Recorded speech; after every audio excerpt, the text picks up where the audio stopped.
How to add a voiceover in Canva. Step 1. Design your work. Step 2. Save as video.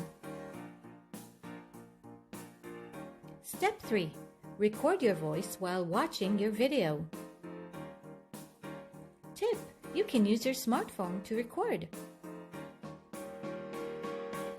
Step 4. Save your voice recording as MP4.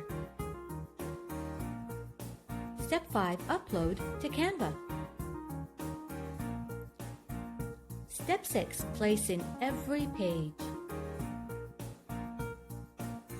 Step 7. Trim to match page content and click Done in every page. Step 8. Minimize voice video image as much as possible. Step 9. Position it to back. Step 10. Add music. Step 11. Download this video and publish. That's it!